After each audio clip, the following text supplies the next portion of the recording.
اعوذ باللہ من الشیطان الرجیم بسم اللہ الرحمن الرحیم یا ایھا الذین آمنوا لا تدخلوا بیوتا غیر بیوتکم حتی تستأنسوا۔ اب اس حوالے سے بہت سے جو احکام آ رہے ہیں، یہ سورہ نور اور سورہ احزاب ان دونوں میں معاشرتی احکامات ہیں۔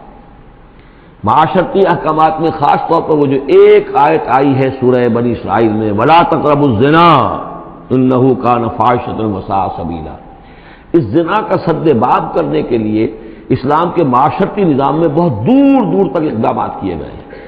قریب مت جاؤ زنا کے، یعنی زنا کو ایریڈیکیٹ کرنا معاشرے میں یہ ایک بہت بڑا آبجیکٹو ہے، اور اس کے لیے دور دور تک اقدامات، مثلا پردہ ہے، ستر ہے، لباس کے احکام دیے گئے ہیں۔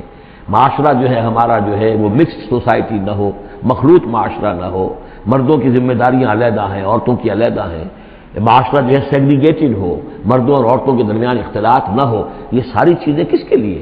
یہ اسی لیے ہے کہ یہ در حقیقت اس قدر شدید کشش ہے مرد اور عورت کے اندر کہ اللہ نے جو دو جنسیں بنائی ہیں، اور اس میں یقیناً جو سیکس کا معاملہ اتنا پوٹنٹ موٹیو ہے کہ اس کو اگر پوری طریقے سے جیسے گھوڑا بہت منہ زور ہو تو اسے بہت باندھ کر رکھنا پڑے گا، اور بڑا اس کو کنٹرول کرنے کے لیے محنت کی ضرورت ہے، اسی طریقے سے اس سیکس کو ڈسپلن کرنا اور صحیح انداز میں اس کو جو ہے ہارنس کرنا، اور اس کے لیے یہ ہے کہ غلط راستوں سے اس کو بچانا، اس کے لیے بڑے دور دور تک احکام دیے گئے، اور یہ پورا معاشرتی نظام اسلام کا اسی بنیاد پہ اب قائم ہے۔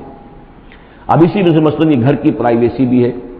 ایک گھر ہے، گھر میں ایک شوہر ہے، اس کی بیوی ہے، اب آپ فوراً چلے گئے سیدھے گھر کے اندر؟ نہیں، اے اہل ایمان مت داخل ہوا کرو گھروں میں اپنے گھروں کے سوا، حتی تستانسوا، یہاں تک کہ بول چال کر لو، اجازت لے لو، وتسلموا علی اہلہا، اور اذن لینے کی اس وقت جو ہوتی تھی شکل وہ یہی کہ جا کر دروازے پر کہو السلام علیکم۔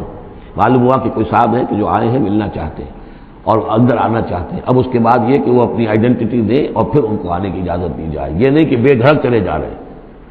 ذالکم خیر لکم لعلکم تذکرون، یہی تمہارے لیے بہتر ہے تاکہ تم نصیحت حاصل کرو۔